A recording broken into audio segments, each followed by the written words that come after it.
We're recording a podcast. Do actually record it, and we are live. Yay.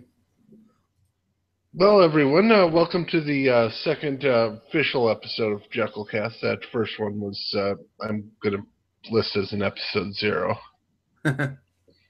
since my sound was awful. Yeah, it was. But now I have my podcast gear, so everything is better. Things are good in the hood. Indeed. Yes. I am, as always, your host, Jeckyllgeek, and with me today is Zekefreak. Yes, hello, I am Zekefreak.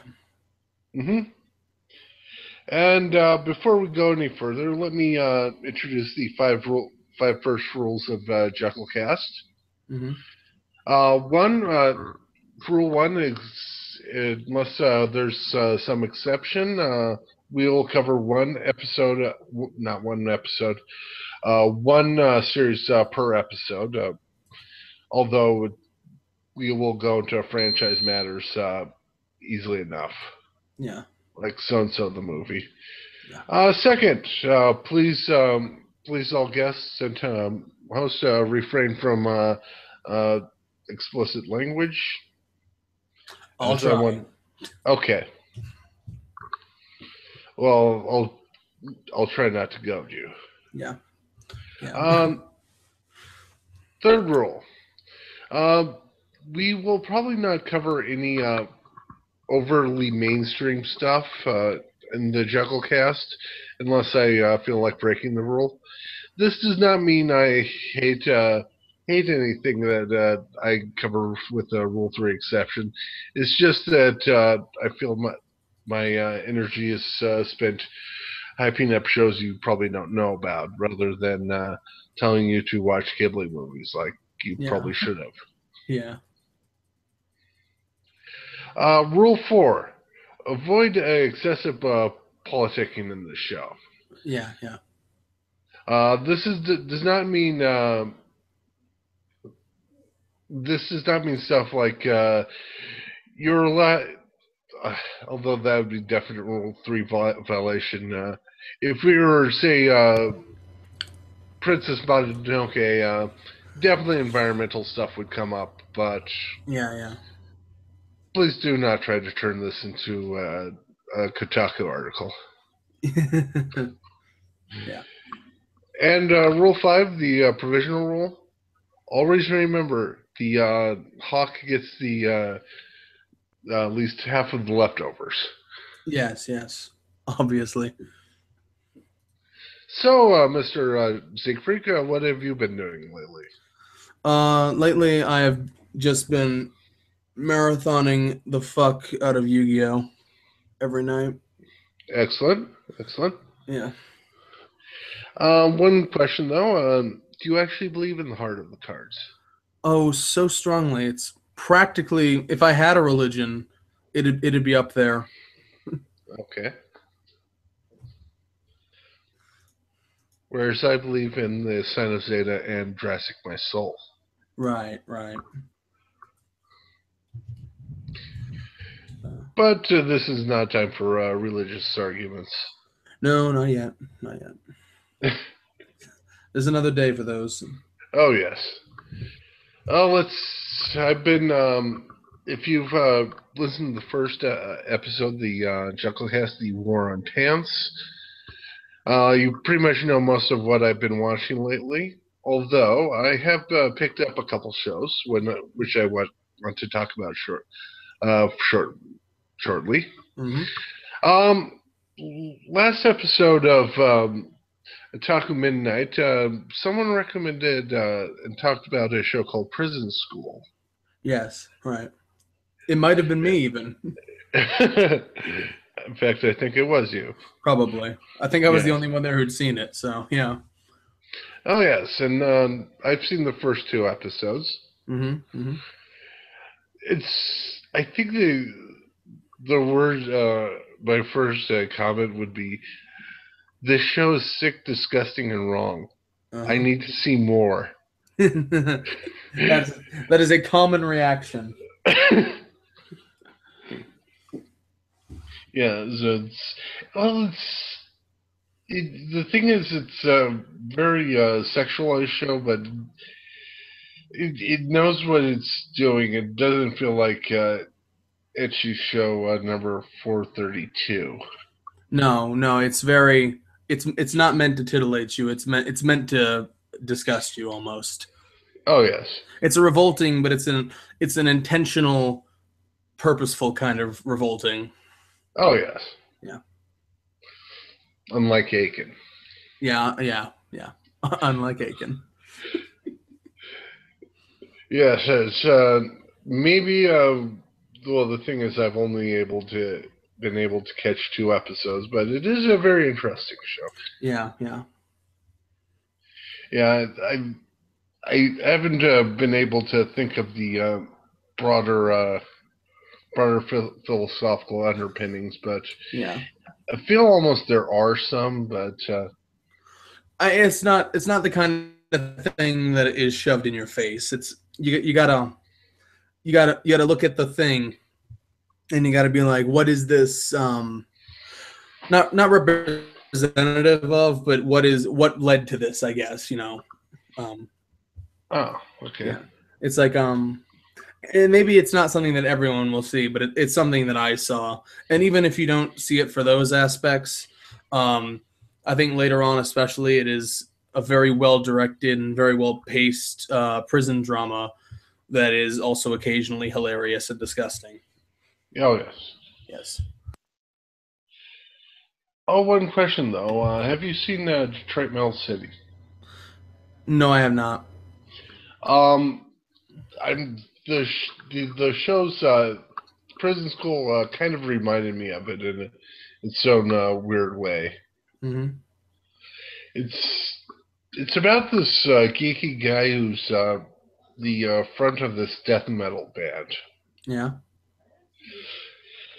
and the thing is it's mostly about the contrast between his two personas, and it's more like he wants to write a very soft rock music, but is always pulled into being this over the top death metal guy, Yeah. and sort of the contrast between the two sort of remind me of Prison School. But yeah, I was thinking about it. It's sort of like I haven't been able to really get all of it, but especially since I've only seen the first 2 episodes. But it's like the most of the characters are intentionally unlikable. Can you explain some of that again? I had someone into the room and my headphones were off. Okay, where do you want me to begin? Just like if this was a paragraph, like at the beginning of the last paragraph. Okay, let's see. With Detroit Metal City. Yeah.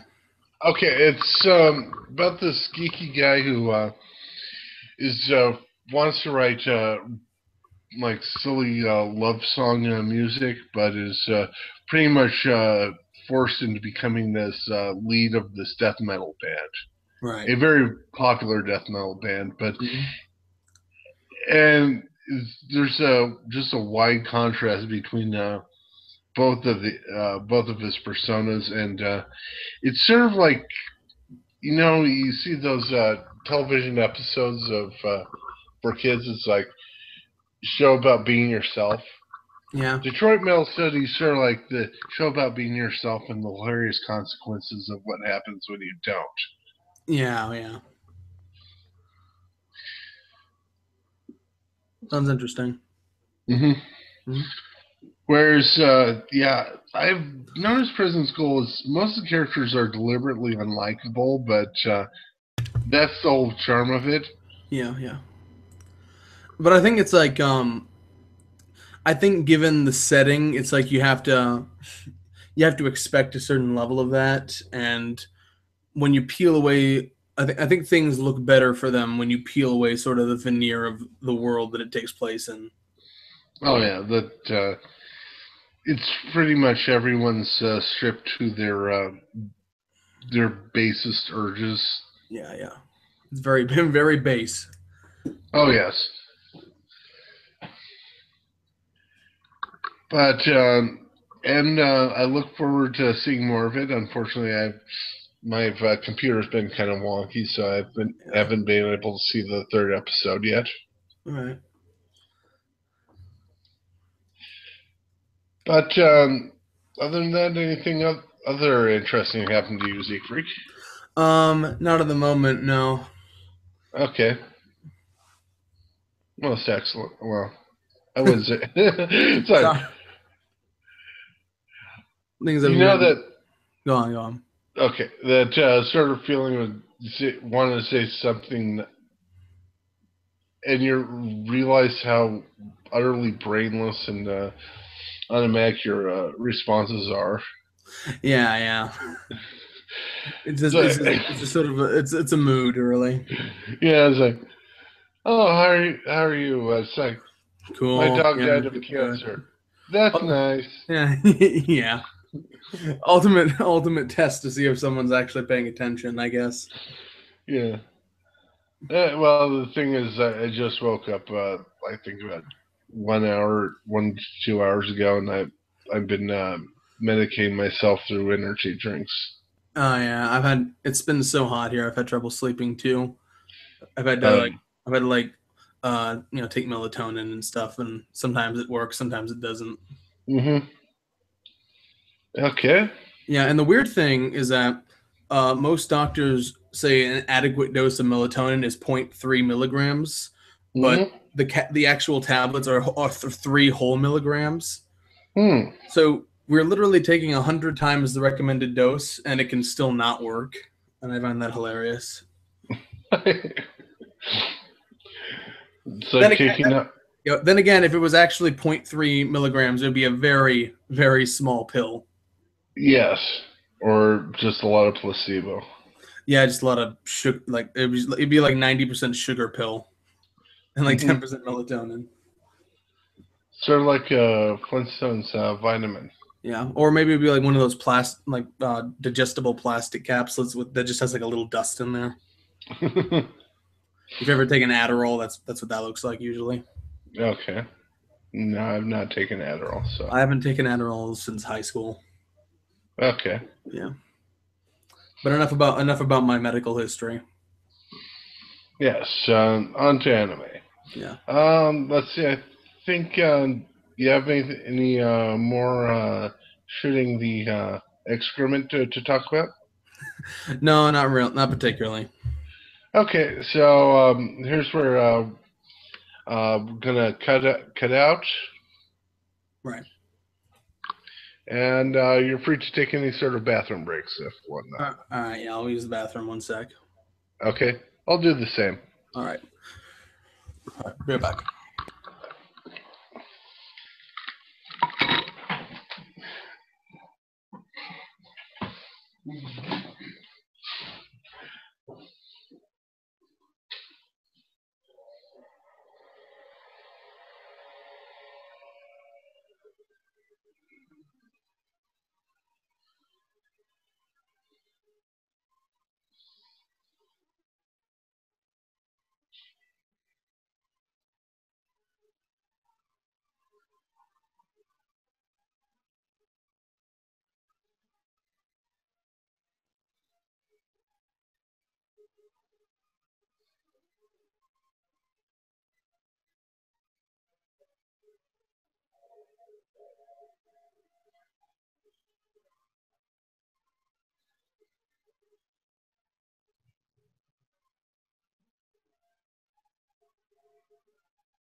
I'm back.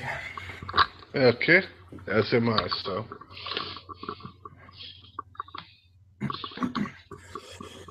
Okay, ready. Yeah. Okay, ready to start? Yeah, sure. Okay, 1, 2, 3, and welcome back to Jeckyllcast. In this episode, Jeckyllcast Podcast Without Pride, we will be talking about Nanatsu Taizai, also known as the Seven Deadly Sins, a recently occurring shonen manga and anime. Yes. I first decided to watch this partially just on a lark, but I saw this was on your favorites list, Zekefreak, so I decided to invite you to talk about it. Right. Oh, yeah, So, it is. I forgot about that. yep. And, well, actually, so where do you think we should start on talking about this show? If you want to run through the premise, that'd be fine. Okay, basically, it says this is the world of magic, and it's pretty much pseudo Europe, most likely England, in typical RPG times. Yeah. And the story goes 10 years ago in the kingdom of Leonis. It was predicted by these great holy knights, who pretty much are knights with superpowers. Yeah. But 10 years ago, there was a coup by a group of knights known as the Seven Deadly Sins, who killed several of the other holy knights and were chased out of the kingdom. However, now the other holy knights have launched a coup of their own and have taken control of the kingdom by imprisoning most of the royal family. That is, except for Princess Elizabeth, who has went out to search for the Seven Deadly Sins. Right. So the story starts when she meets up with a young-looking guy named Melodius, who is running a bar. Yes. And in typical shonen fashion, you find out that he is more than just your average bar owner. Yes. He is, in fact, one of the Seven Deadly Sins. In fact, their leader, Melodius, the Dragon Sin of Wrath. Yes. Who is also super powerful. Indeed. Yes. In fact, this one of the things about this show is that instead of characters just getting more and more powerful, it's pretty much they start out at their top and stay the same. Yeah, that's what I really like about it, is that everyone's overpowered. So it's like it's right from the get go. It's just a nonstop clash of titans, basically. Oh yeah, it's so no waiting around with this training arcs. Yeah. No training montages here. Well, except for there's sometimes some of them have to get their weapons back, but other than that, yeah, because they have the weapons that make them even more OP. But the thing is, once Princess Elizabeth mentions her situation to the Melodius, and he decides to take up our request, the two of them, actually the three of them, since Melodius has his friend and companion Hawk, the pig, who was the show's mascot. Yeah. Although he's a pig. It's like if you watch it until the end of the show, somehow he's also Groot. Yeah. It's weird. Well, mascot characters are like that. Yeah. But they decide to find the other Seven Deadly Sins, being even as OP as Melodius is, he doesn't want to take out the rest of the kingdom on his own. Right. So they go on their quest and pretty quickly run into a haunted forest where they meet two other important characters. One being Diane, the largest of the sins. Mm-hmm. Very literally, she is the largest Yeah, character. yeah.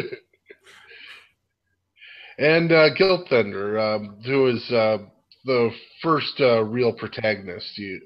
Not protagonist, antagonist. Yeah, yes, You yes. find out. The first one that offers Melodious any real threat. Yeah. For a certain level of threat given this show. Sometimes it's hard to tell what's actually threatening. Yeah. Yeah. Well, especially once we get to the third sin.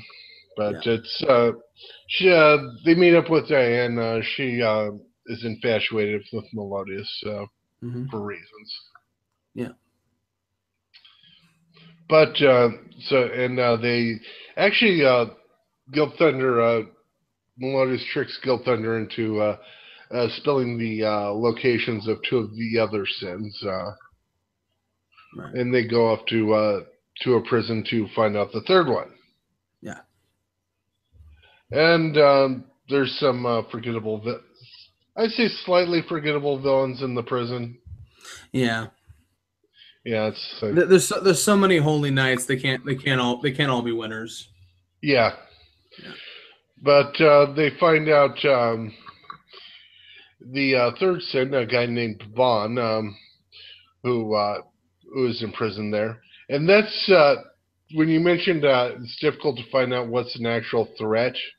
It's because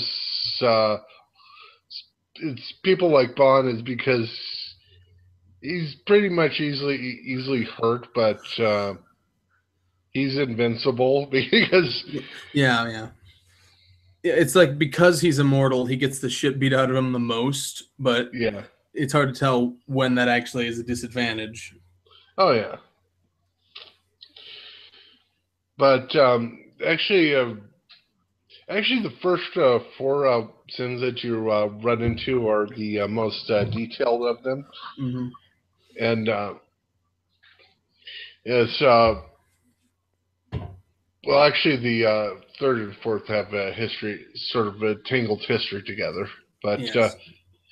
then, after recruiting Bond, who is a thief, the sin of greed, Yes. and he does steal anything he feels like. Yeah. In fact, that's his weapon. It allows him to steal stuff. Right. Still other powers. Mm-hmm. Yep. We move on to the City of the Dead, where we find out, amongst other things, a young boy who turns into a fat guy sometimes, Mm-hmm. who goes by the name King. Yes. Well, the thing is, Bond and King have their own tangled history together, being that King's sister was a very protectorate of this spring, which is how Bond got his immortality. Right. And King does not like Bond, especially at first. Yes.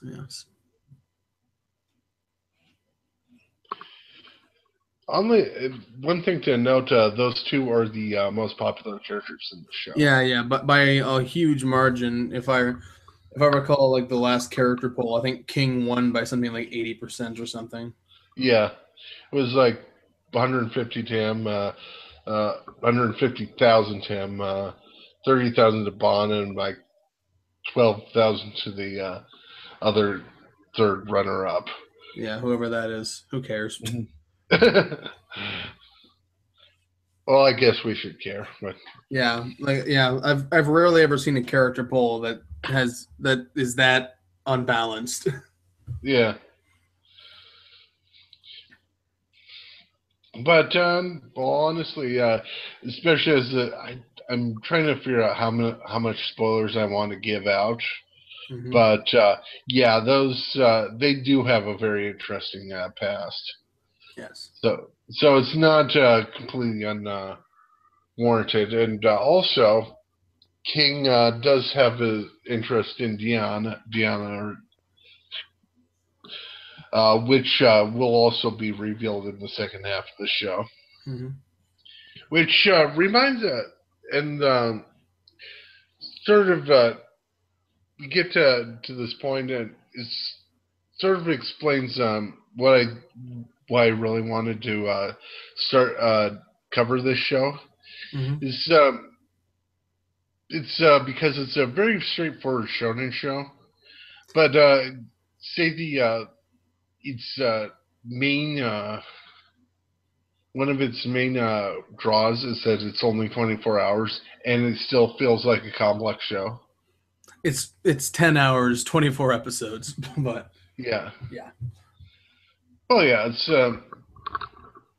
it's more like it's easier to get into than say I'd say trying to get someone into One Piece. It's like okay, it really gets good at starts getting good at episode 45 Yeah. or episode 90 or so whatnot. But this is like 24 episodes. It's not a commitment. No, not at all. And yeah, how many how comfortable do you feel about giving away spoilers I don't really without? I don't really care. I mean, I can go either way. Hmm. I want to be kind of spoiler light because this show's purpose of Jeckyllcast is to say, well, here's this show that we like. Right. You might want to go watch it. Whereas if you give away everything, it's Yeah. But at the same time, like it is fairly straightforward. This isn't Danganronpa or something. We're not going to ruin the experience by doing that. okay. Yes, you have a good point there. Since it doesn't, even though I've found out it gets, especially after the halfway point, Yeah. really starts getting complicated. But in the sort of that good shonen complicated, where Yeah. Well, the way I understand it is that they condensed a lot of manga to fit in these 24 episodes. okay, So it's possible that certain elements were, I don't want to say fleshed out, but were given more time to for you to be accustomed to them in the manga. Because I think it's not that the information is not there in the anime, but it's presented in a very fast way. mm-hmm. So I mean, it's not confusing. It's just you need to pay attention, I guess. Oh yeah. But if you pay attention, it really gives out a lot of stuff without feeling too convoluted. And the thing is, most of the details are in more the complexity of character motivations rather Yes, than. indeed. Like this isn't the kind of, it has a fascinating kind of world building where it's less about the world and less about the magic than it is about the people in it. Yeah. Yeah. And I really like that approach. Yeah, yeah, you're right. It's a very character focused show. Because if you think about it, it's really just sort of a rebels versus authority plot. If you think about it, it's not that complicated. I mean, there's elements to it. There's a twist and turn here and there as to what's going on, but most of the time, like every time characters argue or fight, there's a sense of history there between all of them, like because these are all like either like apprentices of certain characters or like old friends or allies even, or old enemies or something like that. There's always a sense of history to every fight, and there's always a great amount of context given. Yes. And I need to take a drink after saying all that in one breath. Okay, no problem. I'll come. Yeah, fine. Go ahead. Just go ahead. It's like yes, it's very true. It's like for example, King. I was thinking it starts off with the most innocuous places, like that announcer in the Bizel tournament, which Right. it's like, oh look, he's this throwaway character named Lovehelm, but like by the end of the show, you know he has deep history. Yeah, that guy is especially weird because he goes through like 5 different identities before you really know who he is. Yeah, and it's like also the later in the show they go back to this back to the Misty Forest scene with Guilt Thunder and Melodius, and it explains that Melodius understood everything almost from the beginning just by what Guilt Thunder said. Right. Right. There's a lot of And, planning. oh yeah, and also I'd say it's yes, you're right. It's a rebellion against authority, but I'd say it's more complex than Yes, it is because the rebels were framed for a rebellion that they didn't do, and the actual rebels are the authority. So it is a little more complicated. yes. Well, actually, I'd say the authority is also more complicated as well because Yes. it's like there's the sort of good guys and the really not good guys, which Yeah. There's shades to it. yeah, and so And like the sins aren't perfect. There's things in their past they're not proud of, or things they are in some people's case. oh yeah, Yeah. yeah, it's like yeah, Melodius. He you find out he really is the when he gets angry, bad stuff happens on weapons of mass destruction scale, and yeah, I'd understand why you say you wouldn't like Bond, if especially if you were near him and you liked your possessions. Mm-hmm. But let's see, there's two others that show up. Gauther, which is they don't really explain too much about him, but he's this very oddly emotionless guy. Yeah. And also, he ties in with one of the plots that the Knights are dealing with, which is something about demon blood, which I'm trying to avoid Yeah.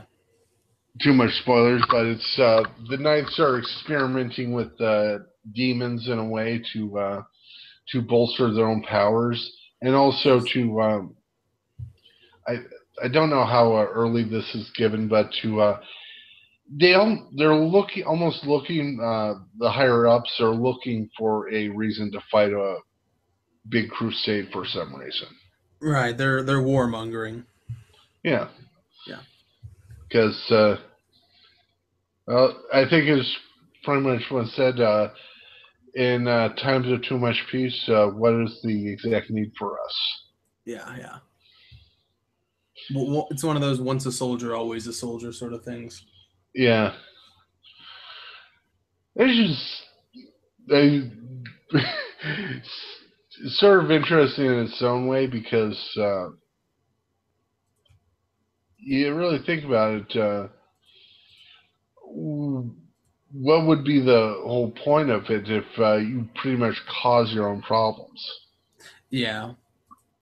But I mean, it's what they live for. So Yeah, yeah, and let's see. Also, note about this show, there's a fair amount of fan service. mm-hmm. Actually, the way I put it is in my my blog reviews. I'm gonna put up a review of this show pretty soon, and one of the screen caps is Melodious feeling up Elizabeth, and with the caption Melodious somehow not the sin of lust. Somehow. Yeah, that is weird. Some of them correlate to their sin names, but some of them like feel like some of the connections to their associated sin are kind of a stretch. Yeah. Let's see. The six that appear in the show.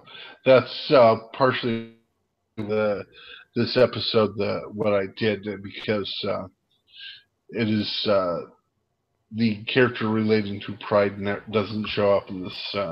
No, I think even in the manga, he still hasn't shown up in person. Mm-hmm. Yeah, which I kind of like that. It's kind of like that One Piece thing where it like how far do they get before like all the crew members are like 400 episodes in or something? Yeah, let's see. I think it's about 400 episodes before all nine crew members, if they don't add a 10th one. Yeah, so it is kind of cool. Like it gives like something to look forward to, I suppose. Mm-hmm. And like a continued progression.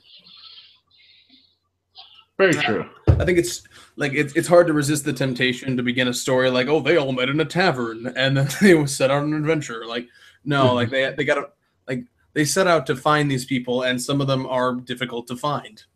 Yes. Yeah. Especially since they're pretty much super powerful people with their very own strange motivations. Yeah. And they're in hiding from the Holy Knights to begin with, so Oh yes. hard to find people that are in hiding. Oh yes. Yeah. Let's see. I'm thinking it's like one of them is at least one of them wasn't even in the kingdom for most of the season. Yeah. So yeah. Yeah, the sixth one just like shows up right at the end. Yeah. And it's like, how does she? You look at some of them, it's like, how is she the glutton of the show? Well, I've read that she's glutton because she has an excess of magical energy, which I'm like, that's a huge fucking stretch. Oops. Oh, Okay. sorry about that. No. Okay. Oh, don't worry about it. I'll just edit it out. Yeah, that is a huge stretch, though. Yeah. Whereas, let's see, Melodious makes sense. Diane, slightly tenuous. She is sometimes a jealous girl, but I think more than just her obvious infatuation with Melodious, I think the real envy is her envy of regular sized people. Like there's some insecurity with being as big as she is. oh yes, Yeah. I think that's the reason. I think that would remind me one of the jokes with her. It's like, I think it might have been Gauther or someone else that can read minds who said, "I know your deepest secrets. You're really 30 feet tall when you tell you're 29 feet tall. Tell people you're 29 feet tall." Yeah. And she freaks out about this, and someone's like, "What?" Yeah. Yeah. Bond being great is obvious. Oh yes. King being sloth. The explanation is that he had amnesia, so he didn't remember to do certain things. So he was accused of abandoning people when in reality he couldn't remember, and thus he was slothful because he did nothing. Yeah. I mean, I guess that's again kind of a stretch. Bit of a slight stretch, although you also see him. His magical spears he often carries around in pillow form. Right. That's a visual. I guess that's a visual hint. Yeah. Or a reminder.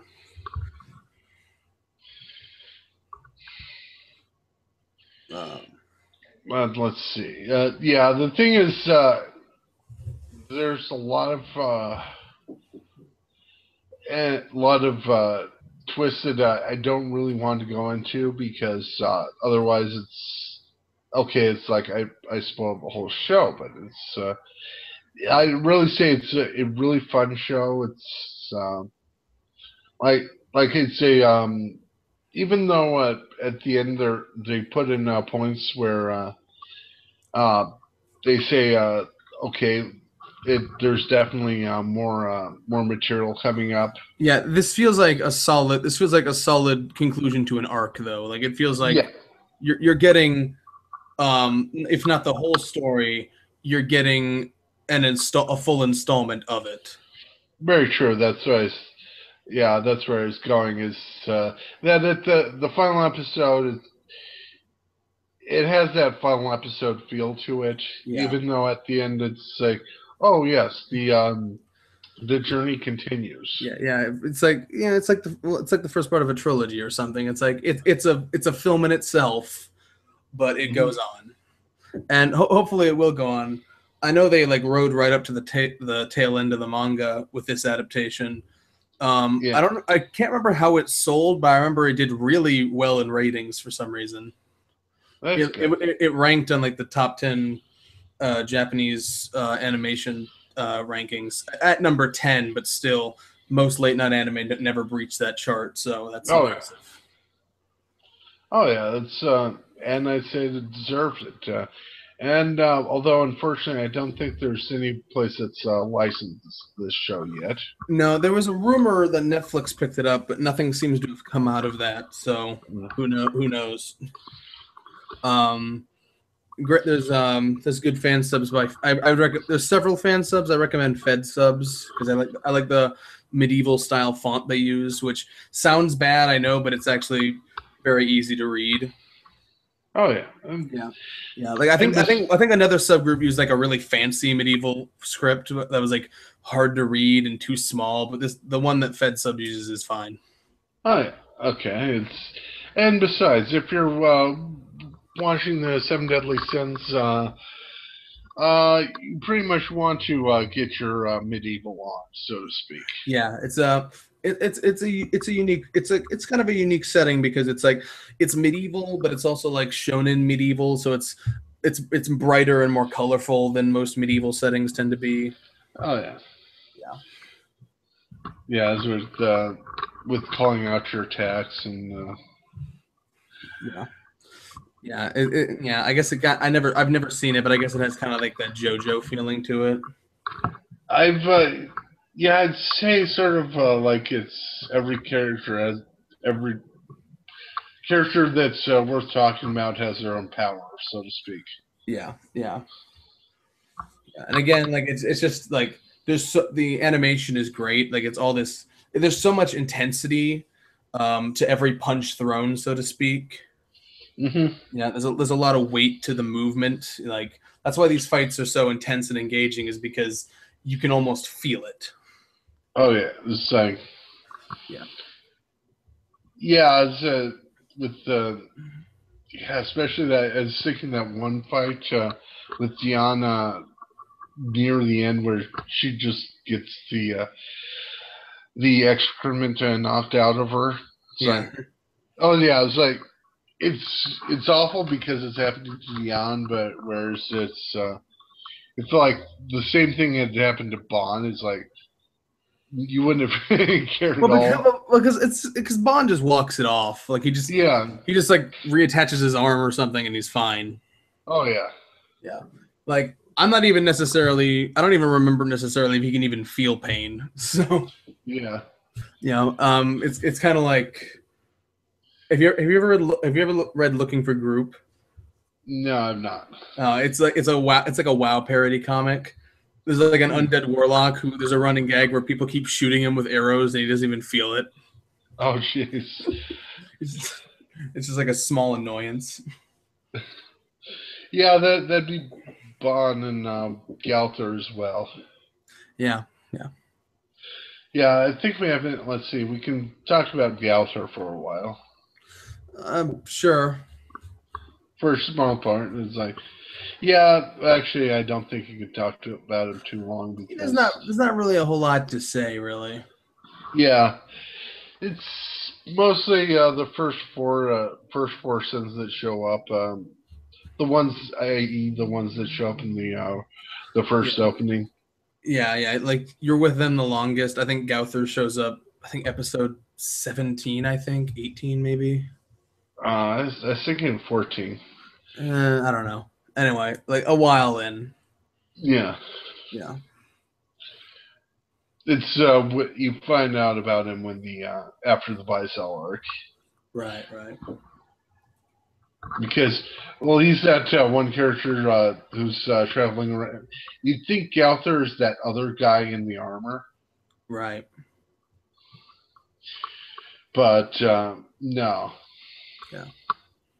But nah. Yeah. And yeah, he's just very odd and personality-wise. I think he just bounces off other people though. Yeah. Like I think it's not so much that he's entertaining so much as everyone's reaction to him is. Oh yeah. Yeah. Because he's kind of robot-like in a way. Yeah. And then he like he'll just be all quiet, and then one way he'll just blurt your deepest secrets randomly, and you know. Yeah. Yeah, that is very true. Yeah. So yeah, they run out to Gauther. A few episodes happen, and then well, let's see. Something happens to the Elizabeth. Then the pretty much the big final arc, which happens, which is just pretty much continuous amazingness. Oh yeah, yeah. Yeah. And yeah, it's yeah. Again, I don't want to give too many spoilers, but you find out there's important things about her, and that Sword and Lodius has, which you realize that even that's more than you think it is. Yeah. Yeah, like a lot of things are more than they first appear. Mm-hmm. Let's see. I think we pretty much covered pretty much most of it, because there's only so much we can talk about without being somewhat spoiler light. Yeah, yeah. So, want to call this end of second segment? Sure, thank you. Okay, no problem. Oh, this is a quick podcast. Yeah. Well, I gotta get going to Otaku Midnight at some point too, so. Very true. Yeah. Plus, yeah, then I think I might want to write not an article, a letter to you guys about what you're talking about, emotional manipulation. Yeah, yeah. Yeah, the way I put it is that nearly everything tries to emotionally manipulate you. Like I get what people are saying, but like there is things where it's obvious that I think it comes from a disconnect where a show is trying to invoke an emotion in you and it isn't working, and you're catching on to that fact. And Yeah. I get that, but the way these people use that term makes it sound like anytime that they're not feeling what they think the show wants them to feel, somehow it's the show's fault. Yeah. Yeah. And sometimes it's not. Sometimes you're just a cynical trying to think of a non-swear. Oh, we're off this I'm cutting this part out, so Oh, all right. Well, whatever. go into sailor mode should you feel like it. Yeah. So yeah, sometimes you're just cynical, and certain things just aren't going to appeal to you in that way. Mm-hmm.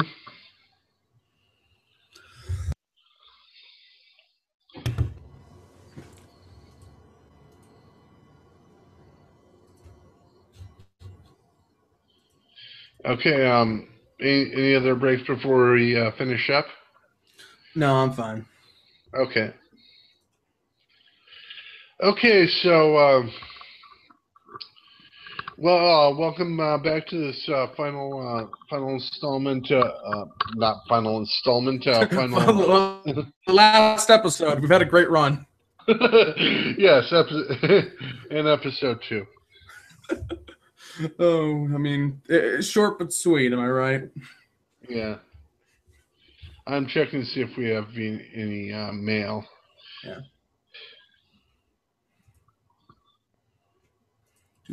Let's see.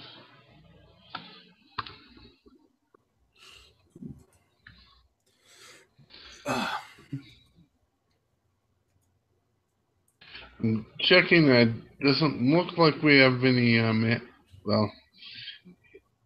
email, but actually, I'd like to get you as in the people out there in podcast land to call me if there's anything you wish to talk about at Jeckyllgeek at gmail.com. Mm-hmm. Again, that is Jeckyllgeek at gmail.com. And I will try to answer any of your emails online. Right. And okay, before we go, Zekefreak, where can we reach you?